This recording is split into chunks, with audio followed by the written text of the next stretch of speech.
Hi there, welcome to Real Life on the Homestead in Ontario. And today I am going to be preparing some orange cranberry scones.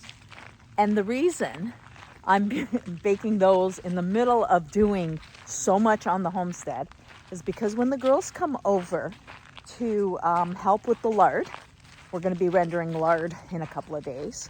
I want to have a breakfast treat ready for them. And remember, I have that freezer that I have decided to use as the must address product. And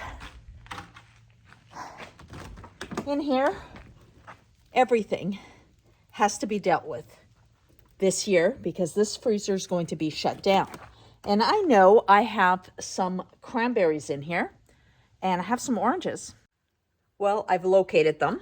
I have 2 bags of frozen cranberries that I need to address.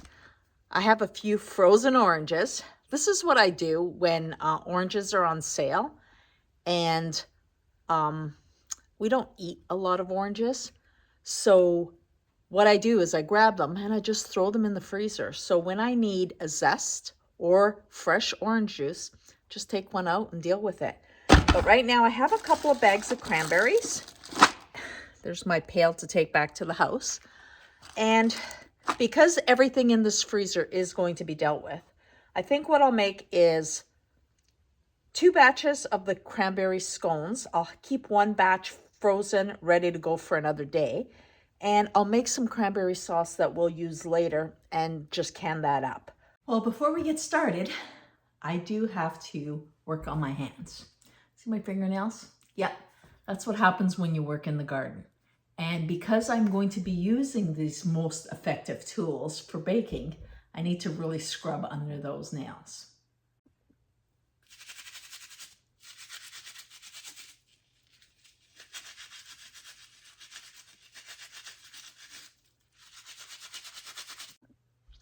All done. I would much rather use very well cleaned hands rather than any synthetic gloves when cooking. Now that my hands are clean and my hair is up, we're ready to get started. I know that you have heard how difficult it is to make biscuits and scones. And you know what? Everybody likes to overcomplicate stuff. It's not hard. I'm gonna go step by step, and this is so simple. You're smart enough, you can do this. We're gonna start off with 2 cups of all-purpose flour. And I'm just gonna turn you down so you can see what I'm doing. And I'm going to sift my ingredients. To this, I'm going to add 1/3 cup of sugar. And I'm using my organic cane sugar. I've got a lump in there. Another reason to have your hands clean. And 1 tablespoon of baking powder. Now, we are not using buttermilk, so I don't need baking soda in here. Just 1 tablespoon of baking powder. And we are going to sift this through, and it does make a difference to sift. Now, people do ask me, can you double and triple recipes? When it comes to this type of recipe, I find doing 1 batch at a time gets you better results. We're sifted through, and now to add some flavor to this, I am going to zest 1 tablespoon of orange. And I have my frozen orange, which I like to keep. I'm looking for my zester. And I'm just gonna zest about a tablespoon in here. Keeping your citrus in the freezer makes it so much easier to zest. So we're gonna get that in there.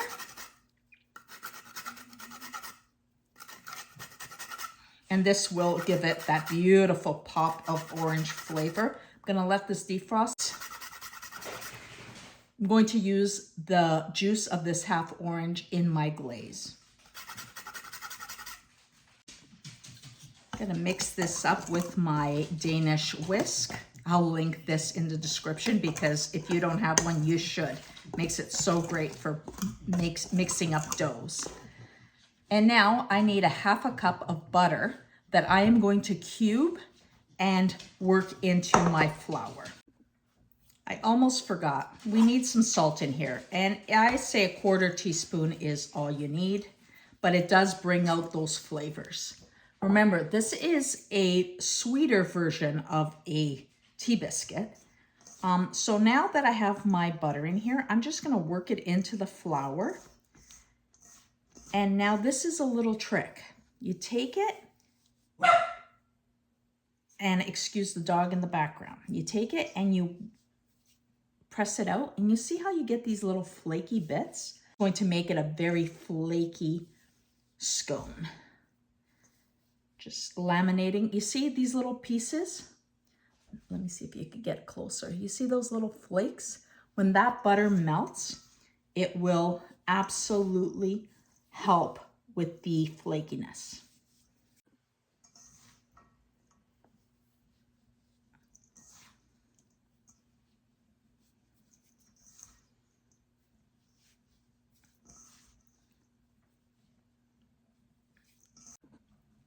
When I first learned how to make scones, it asked for half a cup of heavy cream and then a quarter cup of 2% milk. That to me made no sense. You're getting the heavy cream and then you're watering it down. So how I've altered it to make it easier for myself and for you as well is I do 3/4 cups of 10%, half and half, which most people usually have in the house for cream. And to that, I'm going to add 1 egg. And I am using one of my farm fresh eggs. Okay, there we go. Got them. And we're just gonna whisk this together. Now to give it a little bit more savoriness, I'm gonna use some of my vanilla, and I would say about a half a teaspoon. Now I make that vanilla, and I will link in the description on how to make your own vanilla. It's worth doing. It has so much flavor. There we go. And now we're gonna combine. Now I'm just gonna use a fork for this because I just want to barely get these ingredients wet. So almost like the pasta technique, I'm adding the flour into the moisture in the middle. And as soon as you see everything come together, you are going to flip this onto your work surface. So just a little bit more. As you can see, it's just come together. It's not a batter. It is absolutely a very clumpy dough. So I'm gonna flip this onto the work surface and try not to make a mess. Just gonna, there we go. I've done this where half of it ends up on the floor. So I am now being a lot more gentle with my little flips. There we go. And now we are going to pack this together, and it will, like all the flour will absorb. I'm going to flatten this quite nicely, about 1 inch thick.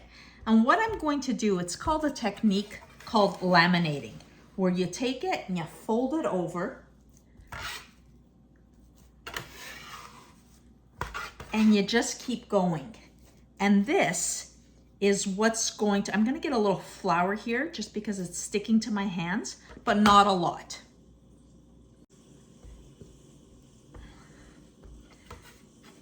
With the laminating, what you're doing is you're creating those layers where it gets so flaky. And at this point, this is when you add your cranberries. Now I did dust my cranberries, they're frozen. I dusted them with some flour, and we're just gonna press them in here. A couple more. And this is 1.5 cup of frozen cranberries. And you're folding it in. Look at that. Again, I'm gonna just keep a little bit of flour going. Pressing down, and then a few more. And as you can see, I'm only adding the cranberries to half of it and then laminating by folding it over. Otherwise, you're just folding cranberries into cranberries. So Over it goes. A little bit more flour. You can smell the orange coming through. It's really nice. There we go. And some more. The more layers you do, the flakier it is. So if it takes me a little extra time, it's okay. I'm good with that. Flour. And I've got just enough to do one more layer.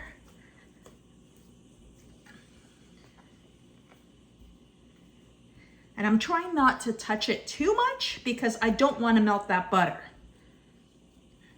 Remember, we want that flakiness. Last layer of cranberries. Trying to roll away on me.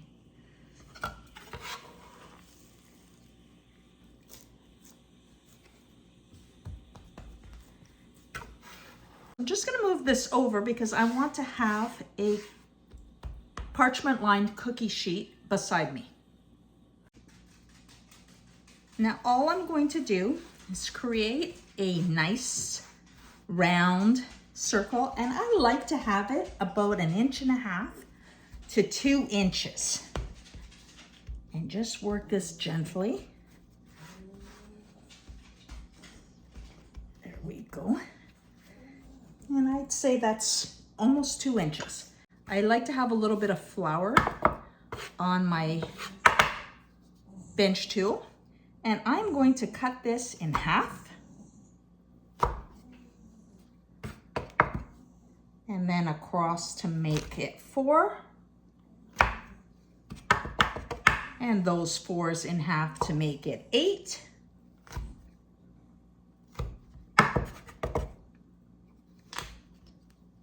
And now we're just going to move this over onto our cookie sheet.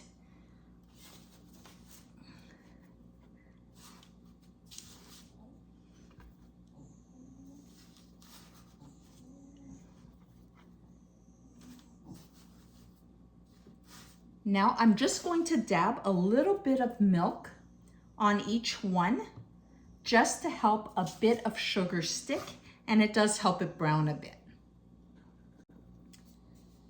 Now this is going to go into a 375 oven for 20 to 25 minutes, and they are going to flake up.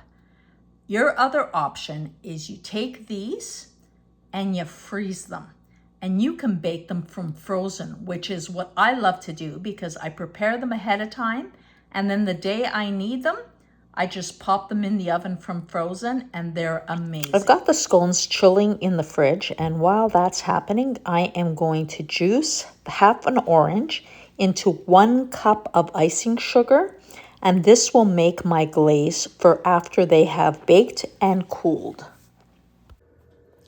These have chilled beautifully. Got my oven to 375.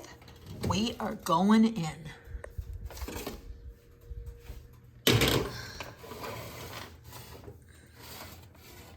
20 to 25 minutes.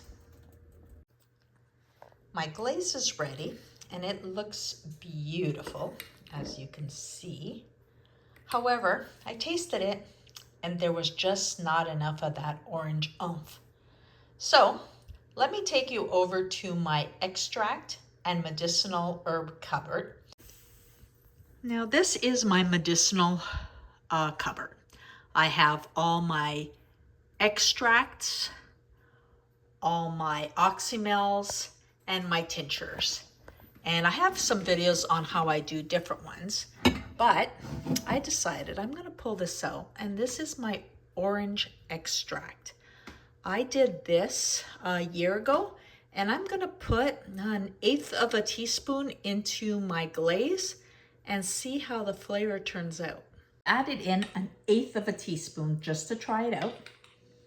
Look at how beautiful that glaze is.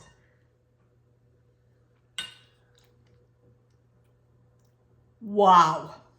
Holy smokes, that packs a punch. 1/8 teaspoon, and it is so strongly flavored orange. Wow, those extracts are definitely worth making. This is going to be drizzled on our scones, and it's going to have that beautiful orange essence that's just incredible. Wow, I'm going to link my extract video because honestly, it's not just vanilla. There was a few other things I did, completely worth having in your cupboard. You hear that sound? That means our scones are ready. So let me share this with you.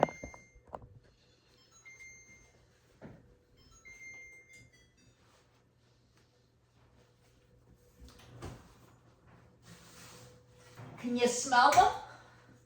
I wish you could. Look at how beautiful these are.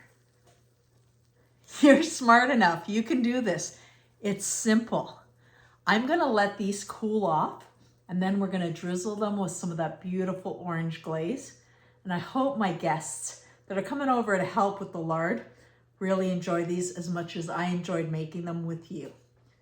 If you like this type of content, please like, subscribe, share with your friends.